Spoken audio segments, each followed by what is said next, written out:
How will you be celebrating Earth Day this year? With all of the parks and beaches closed to visitors, you may be asking yourself, what can I do to celebrate Earth Day? Some of you may be wanting to take some action to do some good as a way to celebrate. For years, my go-to activity on Earth Day was to take my kids on a walk around the neighborhood until we could each fill a personal-sized garbage bag of trash. This year, however, it might not be prudent during this unknown time to be doing this, just in case in some way it's possible we might be picking up contaminated COVID-19 infected trash. So I had to think of some other ways that would be fun to celebrate. Here is a short list I compiled to help us all celebrate the 50th anniversary of Earth Day in 2020. Number 1. Start a garden. If you have access to the outdoors right now, gardening is a great way to connect with the earth and connect with the food you are eating. Not to mention, it greatly cuts down the amount of travel it takes to get your food. Not only will this save you money, but it will also reduce some food waste. Even something as simple as a small countertop herb garden will make a difference. Number 2. Don't buy stuff you don't need. To help with this effort, I encourage you to join a local recycle group. By far, my favorite group is more than just a recycle group, but also a wonderful localized community group on Facebook called the Buy Nothing Project. It's a global movement, and considering it's already in over 30 different countries, there is most likely one in your neighborhood. The group may have adjusted activity due to quarantine guidelines. Don't be afraid to join a group and start getting to know your neighbors. Look for needs you might be able to provide or receive from your group once it's fully active again. Or, if there isn't a local group, look to see what it would take for you to start one on your own. I will provide a link in the description box below so you can use the interactive map to see if your neighborhood already has a group. Number 3. Calculate your ecological footprint. Learn your personal carbon footprint. A really neat site to check out is www.footprintcalculator.org. This is an interactive website that will walk you through your food choices, housing, transportation, and other lifestyle factors. We'll put together a basic assessment score of how you are doing ecologically compared to the general population. This is a great way to see how your lifestyle measures up to others and to get a big picture of where you can improve. This is also a great conversation starter if you share it with your friends and family. The self-assessment quiz takes about 5 minutes to complete.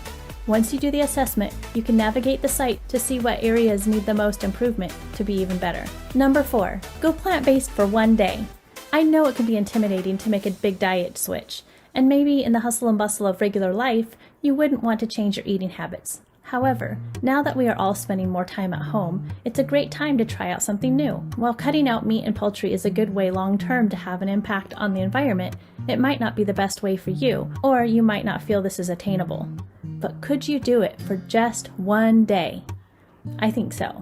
Meat and poultry require way more resources to grow than plants, and this is simply because those animals need to eat plants in order to get to the size they need for us to eat them. So their carbon footprints are bigger than plants. If you need some inspiration for how to cut out meat for a day, maybe you could have some oatmeal for breakfast, and a yummy salad for lunch, and meatless spaghetti for dinner. I will link a fabulous meatless spaghetti sauce I've made in the past down below.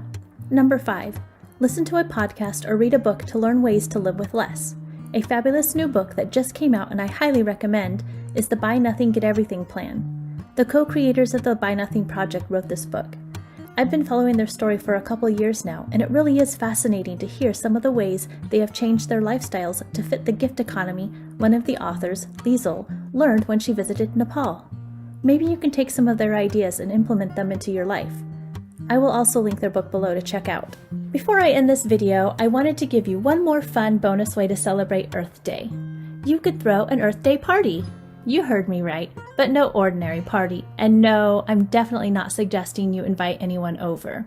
While keeping up with self-isolation and social distancing, as well as lessening your carbon footprint, this party is going to either be with just your family at home or via online means such as Zoom, Facebook Live, or a watch party on Facebook. I'm thinking of something that is light and fun. I think this is something we all need right now. Just a little something to celebrate. Maybe you can get dressed up in your pre-owned best and throw on a documentary to watch with friends using Facebook Watch Party or Zoom, or connect with friends online and talk about your ecological footprint quiz results with them. Just something fun to connect with people and keep it lighthearted.